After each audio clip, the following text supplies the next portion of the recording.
Welcome to the Peak Collective podcast. My name's Luca. My name's Shane. And this is the place, no BS, just fitness. Just fitness. Shane, what's your name? Let's jump into nutrition, because I think this is such a big thing that people get lost on, they get confused about, let alone the programming, all of that. I think nutrition can be so simple and it's so overlooked at the same time. I don't know if you agree. Yeah. Yeah, literally. I think out of everything you can think of with the fitness industry or health, be it exercise programming, nutrition, etc., that is the most misinformed, most overly convoluted thing you can think of comparison to anything else. And it's just what you eat. Yeah. I mean, we've been around for what, like hundreds of thousands of years? Probably a little bit longer than that, I reckon. But and we don't know. Well, we don't know what the correct answer is. Yeah, no, I've got no idea. But there we go. No. Yeah, I think so many new, you can say studies, I don't know how much studies they are, but by these so-called professors and doctors and people that think they've made it to the top level because they've jumped on, let's say, a podcast, start saying things that just not necessarily aren't true, but just unless you're in the top 1%, you don't need to know. And if you're not in the top 1% and you're listening to it and trying to implement it, what are you doing? Do you know what a big one for me is? I get it asked all the time in consultations, and it is important, but it's once you've got the basics fixed. Is meal timing. It's a big one. Big one for me, man. Oh yeah, you've thrown that out now, and you just picked that out. It's because I got it asked it this morning by one of my consultations. Just meal timing, man. Like, yes, it's important. 100%. Pre and post training nutrition, nutrition in the evening, all important stuff. Yeah. But if you ain't eating your calories, if you're not eating your protein, bro, it doesn't matter. It doesn't matter. I don't know who's listening to this, man. If you're listening to this, it doesn't matter. I'm telling you, it doesn't matter. Like, I'd say calories, protein, fibre, micros, all that stuff. That's 95%. Yeah. The that's meal the big timing stuff. is, if I want to try and gain a little bit more muscle, tiny little bit. Yeah. Yeah, that's when I'm concentrating on timing. 100%. Bit of sleep. That was me. Like, starting out, I never went into bodybuilding. I never did, but I did bodybuilding style of training. Yeah. I trained with a lot of bodybuilders and people in the gym that were competing. I was like, I just like the pump. I like the element of what we're doing here. And the biggest thing is I was this skinny dude when I started training, as we've established. Trying to put on some muscle, wasn't really eating because I always had something like a trigger in the back of my mind that I didn't want to get fluffy again. So I tried to stay really, really lean all the time whilst gaining muscle, which is everyone's Greek god sort of top perspective, what they want. What we all want. It doesn't happen. So there was this anabolic phase. You probably know what I'm talking about. Post-workout, you got your anabolic phase, where 20 minutes post-workout, you need to have 400 grams of protein, whatever you can get in, right? So I'd wolf down a protein shake, if not two. I'd walk around, get a Subway or whatever, like something, just chicken or just something like 2 shakes, anything. I didn't look at any other nutrition, but I wouldn't eat for another 5 hours. Yeah. Or I wouldn't eat before the session or any. As long as I got my protein shake in after that workout, I was Arnie. I'm telling you, I was Arnie. When I looked in the mirror, I was like, I've made it. Yeah, and it just doesn't work like that. Mine was saying about protein bars. Protein bars, easy one. Stack them up. Yeah, like after Christmas or birthday, I've just got a bag full. Yeah, man. But they go in a week, so I'm like, I'm going to have 3. 60 grams of protein, let's get it in. That's it. Well, I literally used to live in Staines, and the Pure Gym I used to go to is right near Boots. Yeah. Literally, I'd finish my training, I'd walk to Boots, just buy a bunch of protein bars, but I need to get these in. A little knowing that I'm probably eating like 1,000 calories of just shit, basically. Yeah, refined crap in a bar, but... One, not too bad, like 5, maybe not. I think post-anabolic window, I mean, it's disproven now anyway, but you still hear it all the damn time. I think meal timing is just, let's just cover the basics. What, if you were to say to someone, new client, never eaten well before, what's the first thing we're going to look at? What are you eating? Yeah. What food? Yeah. Where are you getting your calories from, if you're getting calories at all? Because I get so many people I'm not calling anyone out here, but I'd get let's say a client comes in, consultation or something, they're overweight, so they're coming to me to lose body weight, right? What are you eating? I don't really eat. But we both know that's a bit of crap. Come on, we both know there's some lying in there, right? You know what I'm talking about? Yeah. There are them people that don't see it, but okay, you don't think you're eating a lot, but where are your calories coming from? Yeah, because you're not 50 pounds overweight. You could have no, for no reason. Like, now I watch what I eat. It's so hard to bulk. I put a story out the other day on my Instagram, and I literally said bulking's harder than cutting, because when you're trying to eat clean calories, it's hard to get so many in. Like clean. Yeah. I'd say for me, anything up to 3,000, I can do clean. Yeah. Once it's above that 3,000, say I'm trying to go in like a building phase and I'm hitting 4 or even more than 4. Trying to get a little bit bigger, push a little bit more weight. Yeah, it's hard, man. I'm definitely eating some croissants here. Yeah. Croissants are the magic, though. We'll talk about that as well. You'll learn how much I love my croissants. It's a lot. But no, it is. And like, where are your calories coming from? Because to them, they're thinking, let's say, a McDonald's or even like a Frappuccino from Starbucks or anywhere, right? Cafe Nero, wherever you're getting it from. Yeah. And they're like, oh, I've just had, I had a Happy Meal and a coffee from Starbucks. Yeah. Okay, cool. Well, you've got chips, a burger, maybe a Coke from there, and then you've got a coffee with milk, Frappuccino, sugar, caramel in it. Yeah. You're talking over 1,000 calories in a quick 10-minute fast takeaway meal on your lunch break, but you're not eating a lot. Well, of course not, because you're not calorie dense, but this stems back to, where do you get your calories from? First one, Starbucks. You just mentioned it. Rang in my head. Had this client once. Again, same story. Don't eat much. No, yeah. And to be fair, in the food diary, they didn't eat much. I looked at their food diary and I was like, the hell, they eat like 1,000 calories, but they're quite overweight. Like, how you got some pounds here? Where we shifted? And I said, did you track all your drinks? I said, I just didn't track my coffees. And I was like, what kind of coffees did you have? Yeah, because like a coffee is only a few calories, a little bit of milk. I was like, is it what you instant? have. Is it black? Like, what kind of coffee? She goes, oh no, like Starbucks grande latte. And I was like, okay, interesting. So how many of those do you have? About 6 a day. Whoa, 6? Yeah. Wait, forget 6 in the calories. 6 coffees a day. Yeah. 6 Starbucks coffees, right? So you're talking a lot of caffeine, right? Yeah, there's a lot. Not only that, then we covered that they drank Red Bull. They also did this person sleep? Like, what are they doing? No. Wow. Right? And I calculated it all up. It was like 1,200 calories of just drink on top of what they were eating. All of a sudden, it made sense. Where these I don't know, they were maybe burning 1,600 calories. It was like 2,600, 2,700 they were having because of the drinks they were having. Just drink. Caffeine as well. Yeah, a lot of caffeine. A lot. Gladly I've reduced it for. We've got to look at it, and like we said, we need to look. What's the client eating? Right, check that out. What's next? Let's go protein. Protein, cool. Think or carbs? Let's go protein. Yeah? Yeah. What about protein? So obviously when we're breaking down what we're eating, we're looking in the day, what the client's having, what we have in and around our training, our daily lifestyle. Protein's number one. I don't mind fats, carbs, cool. Break down your protein first. Narrow that down to that is in your lifestyle. 100%. I saw this worst study I've ever seen in my life from some vegan website. No idea. Here we go. Yeah. Apparently we're over-consuming protein. I've heard this one. As a species, because the majority of Americans have 60 grams of protein a day, which is apparently over-consuming. 60 grams? Yeah, 60 grams. I think I have that in a breakfast. Do you know what I mean? And because apparently it's destroying the environment, blah, blah, blah. Guys, right, let's just cover this easily. I weigh 91 kg, roughly nearly 200 pounds, like 198 pounds. Yeah. If I can try and get that, a gram of protein per pound of body weight, that's the easiest way to look at it. You're cool, yeah. Okay? Or if you're doing kilos, double it, 91, 180 grams, okay? Is just follow that. That's what you need to do. And if you look at anything that says it's a health consequence, anything like that, don't read into it. Like we said in the prior episode, Lane Norton, James Smith. Follow it. Yeah, follow their advice. Just try it. Like, do the pound, do the conversion, have that protein intake, do it every single day for 6 months, and come back to me. If you don't like it, I don't know, if you see me, I'll give you your money back. Do you know what I mean? If you feel no difference, I promise you, I'll give you something in return. If you don't like it, just do another 6 months, man. Yeah. If you don't like it, do another 6 months. 100%. Like, I promise you, it will make a world of difference. I can't stress enough. Out of everything nutritionally, like obviously calories matter 100%. Yeah. But it comes to actually breaking down the nutrients, that is going to make the biggest difference. If you're not eating enough protein, there's multiple studies out there showing you will not build as much muscle as you would if you ate a high protein diet.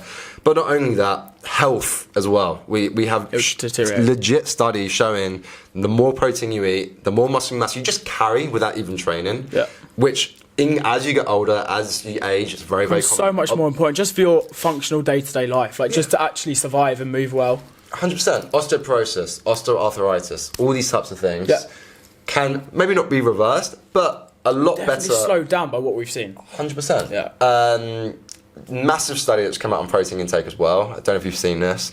I think it was like a few weeks ago, where we used to think that if you had more than 40 grams-ish of protein per meal, that the majority of the rest would just go to waste. It's just wasted, yeah, no, I did see that. But now we're looking at it, and it's not the case. You can literally have, depending on how much you can digest, if it gets above like 60, my stomach starts to get a bit weird. Depends on your size and everything, like complicated stuff. But you could, if you wanted to, have like 100 grams of protein, and whatever hasn't been processed for muscle gain will actually be staying in your system until you need it again. Your body's not going to get rid of it within 20 minutes when you need to run off and get rid of it. Like, and it will stay inside you. It takes a while for your body to digest all of this. 100%. It's the only macronutrient as well that it does that. Carbohydrates and fats, they will be converted into fat eventually if you're not going to use it for energy, it's going to stay. Protein, it takes a lot more work for the body to be like, let me convert that to fat. Yeah. Because it doesn't want to. It doesn't want to. It's a priority source. It needs it. It wants to use it in every single case that it will. And yeah, guys, so tracking the food, what's the client eating? Yeah. How much protein they having? Prioritise gram of protein per pound of body weight, guys. Thirdly, what are we saying? I'd say carbohydrates. Carbohydrates. They have been hated on. Yeah. Since I came into this industry, whether to work, whether to train, whatever. I fell for it. I've done the low carbs. I think everyone has. Like, eat your pasta. Eat your damn pasta. Yeah, eat the pasta, man. We're going to caption this. Yeah. Not just pasta, but like, just have your carbs and be smart when you're having them. Yeah. This is where, again, I said meal timing, but this is where meal timing actually comes in. It comes important with energy, yes. Carbs is the meal timing for me. If I'm going to have a really hard session, if it's one of your damn sessions I join in sometimes, for CrossFit. Absolutely, not just CrossFit, let's say fitness as well. Right? Yeah. Right, sweaty sessions, I'll have more carbohydrates. You need it. More sodium, I'll have more salt. I have these things around that session because I need it. That's the only thing I care about with meal timing. But with the carbohydrate side of things, 100%. Carbohydrates hold onto water. Quick fact: 1 gram of 1 gram of carbohydrates holds onto 4 grams of water. So if you wonder why you gain a little bit of weight if you eat some more carbs, it's just water weight. It's just holding on to it. Yeah, and it's the first thing I see with people that go keto. First thing, they lose a ton of weight. They think they've lost fat. The first 4 weeks, it's water weight, guys. You've literally, again, you will lose a lot of fat in going keto because you will go in a calorie deficit. But those first few weeks, that massive weight drop, a lot of that is water weight because you're having like no carbs. 0 carbs. Yeah, your water's not absorbed anywhere, so it's not holding anywhere, so it's going to come straight out of you. Of course you're going to drop the pounds. Yeah, I mean, we've seen it ourselves when we cut weight, right? Yeah. I always say to all my clients that are like trying to actually get to like 10% body fat or something, is that first week when you're trying to drop a little bit of weight, even with a slight calorie restriction, which is normally carbs I give them to restrict, a little bit more when they actually trying to drop weight, not by a ton, maybe like 50 grams or whatever, is they'll lose like 1 to 3 kilos sometimes in that first week. Like so quick, like up to so much, like you said, like 3 kilo. It can just drop. It will just literally vanish. Because and they're like, the water. All happy. And I'm like, let's just slow down because next week will be like 0.5. Yeah. Let's just relax. So, right, we've got carbs, we've got protein, we've got what's the client eating. And then the big one we have to touch on, which is the obvious one, is calories. I think out of all of them, it's one of the most confusing subjects to talk about. No, it's not. Calories are so good for you. Calories are so good. In the sense of, right, is I had this the other day. I went to the pub for my brother-in-law's birthday, and someone just asked me, how many calories does a female need to have? And this is where it gets confusing. Yeah. I literally said to her, I can't answer that. How long's a piece of string? Yeah. Like, again, we just literally said, I'm on nearly 4,000, Shane's on around 4,000 calories.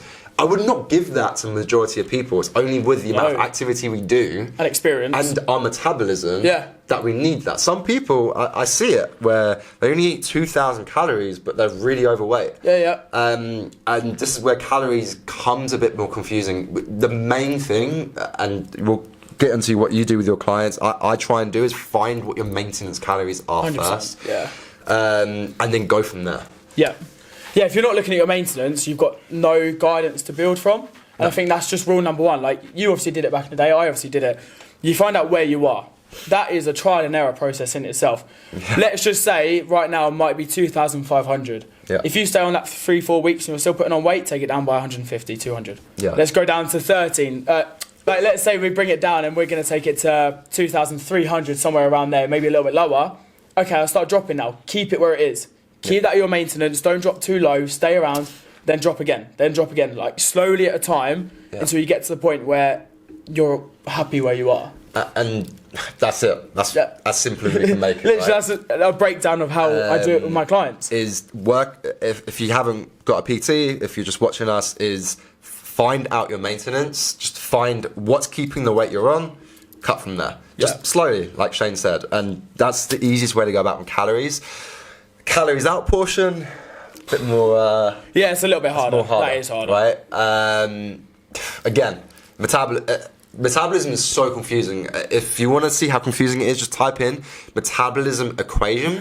Look at the equation of metabolism. It is insane. I remember trying to learn it for a course and I was like, this has baffled me. And yeah, because everyone's different. Yeah. Again, the amount of calories I burn in an hour, the amount of calories you burn in an hour, completely different. Let alone male to female. Yeah. Like, it's like 1.5 times for a male burn per hour. It's crazy. It's drastic. And personally, for myself, I say to my clients, I don't actually care how many calories you burn in our sessions. What I care about is the calories you're consuming.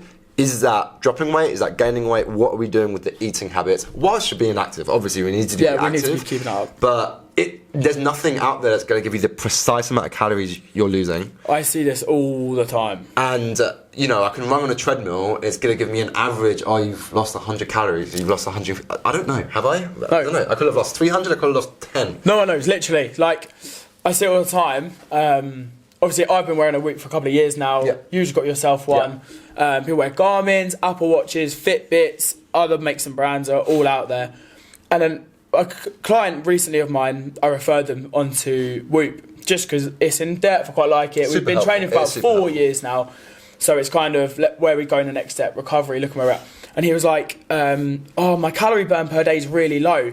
But, for a guy, a burning average is 2,000. I was like, yeah, but it's just a watch on your wrist, man. Like, yes, it's precise, but you've got your neat calories, you've got breathing calories, blinking calories. Just something can't tell you that number. So you just need to find out your maintenance. Let's break this down. We're finding maintenance. Are you holding your weight? If you are, cool. If you're looking to cut, bring it down a little bit and a little bit by every 2 to 3 weeks on a really slow process. So you're going to retain your muscle mass and you're going to cut your body fat. Yeah. If you're looking in a surplus, find your maintenance and you do the reverse. We add a little bit, 150, 200 calories. I've gained 1 pound, I want a little bit more, cool, add another 100 calories, 200 calories. Don't jump to 1,000 because that's where you're going to just get chubby and you're going to hate it. Guys. Yeah. And then the cut is horrible, trust me, I've done it. Yeah. Don't super cut, don't do that. Take your time because it's so much better, I promise you. So we have, if we're creating a pyramid, okay. Coming all the way through. Right, we've got what's the client eating? Then we need to look at protein, you've looked at their carbs, you've looked at their calories. Fats, I don't know what your opinion is. For me personally, it's just how many fats does that person kind of want? Like for me, I hit around 100 grams of fats a day. Yeah, they're great about for energy. Give or take. I just make sure they're not eating too little and they're not eating too much because they're very calorie dense. 9 calories per gram of fat. It's the highest right? So it's macronutrient really high in calories. Yeah. But the majority of fats, as long as you're not having like really crappy fats out there, but if you're having your olive oil, your fats off your meat, your fats from nuts and avocado, peanut butters, like a lot. The most important I say to my clients is to track the fats, is to not overeat. It's very easy to overeat on avocado, nuts, oils, things like that. Because you can have a lot of them in one go. Yeah, and that's where tracking the fats can help. But I never really care the quantity. It's more, okay, you weigh this much, I've worked out your protein and your carbs, this is what's left is your fats, that's how I do it. I don't like it less than 30 or 40 for women. Nope. I don't really like it less than like 70 for men, unless they're like really low in calories. Purely being because we still need fats. Fats and proteins are the essential macronutrients. Yeah, guys, your fats are also what mainly controls your hormone levels. Yeah. So women, like you said, that then drop to under 30 grams of fat, and then they wonder why their menstrual cycle goes out of loop, while their hormones are up and down, why they think they're going crazy. They're tired all the time. I see it in women all the time. oh, I'm really tired, I feel really fatigued, I've just walked, I've done this. Like, what you're eating, like, their fats are so low because they think women hold fat in different places. You don't. Yeah. Like, hold them. Just keep them there, and your whole body and hormone cycle will stay intact, and it will love you for it, I promise. Guys, they're called essential fats for a reason. We need them. We need them. We can literally live with no carbs. I'm not saying not have no carbs, but we you could. can. If we were stuck on a desert island, I'm not looking for the berries. I'm looking for the meat. I'm looking for the fish. I'm looking for the nuts. I'm looking for the things that are high in fat and high in protein. Yeah. Because they're the essentials. That's what we need to live off. So we've got all of that. I think this is where. So we've got. For me, I say to my clients, once you've mastered this, that's where we can look at mealtime. Mealtime, the 1% club, if you like. We can look at organic or non-organic. We can look at the little things that can make a difference, but the difference is so unsubstantial in comparison to what we've just. You don't need it when you're just starting out. Get your protein intake done. Get your fats. Get your carbs. Get your calories in check, depending on what your goal is. Get that. That's the majority of your progress. Yeah. When I'm most of the time I'm not tracking them in maintenance. They're the things I focus on, and then meal timing. Like I said, when I'm come into play the last little bit. Yeah. When you're training with me, or when you just train at high intensity, that could be your training. Bodybuilding-esque, performance-esque, CrossFit, could be anything. Swimming, ultra marathons. You guys are mental when you do that. I do like the look of it though. But that's where meal timing gets important. Are you eating within 100%. 2 hours of your workout? What's your glycemic index looking like? Have you got your blood sugar level to the right point when you're training? Anabolic window. Are you eating straight after your workout to make sure your sugar and salts are high to rehydrate you? Have you got your protein intake to recover straight away from it? Like, big words being thrown there because it's such a 1% club. Yeah, athletes, specific sports. Other people that need it. And people that are just generally really fit. Yeah. If Susanna just came in from the gym, never stepped inside Pure Gym ever in her life, is 50 pounds overweight and just knows how to click go on a treadmill, let's just worry about what you're eating: protein, carbs, when, fats, and then look at your 1%. And that could be like a year to 2 to 3 year period. That's it, man. And again, we said in the last episode, amazing guy to follow when it comes to nutrition is probably Lane Norton. Go that way. Try to think like who else out there where we can look at like nutritionally. Again, follow our pages. We speculate quite a lot. Yeah. Who's the guy? I'm going to get this up. Nutrition wise, you keep rolling. But yeah, I think, guys, I always draw this pyramid out for all my clients. If someone steps in. First piece of advice, nutrition, whatever, we need to start lifting weights minimum twice a week, hitting the full body at least twice a week. Nutrition, what's your protein, what's your calories, X, Y, Z. Protein is actually what I focus on the first, if I'm honest. And then once we get all this in, just doing that without even looking at calories sometimes, you will get in better shape. Every single time, I reckon. Every single time. Every single time. You got the guy? I think his name's Fitness Food Chef. He mimics it. Oh, the one that does... throws out like... Yeah, you know who I'm on about. Going quickly on this, I've seen this around as well, where someone's like, got a chocolate bar that's 200 calories. Yeah. And a chicken breast that's 200 calories.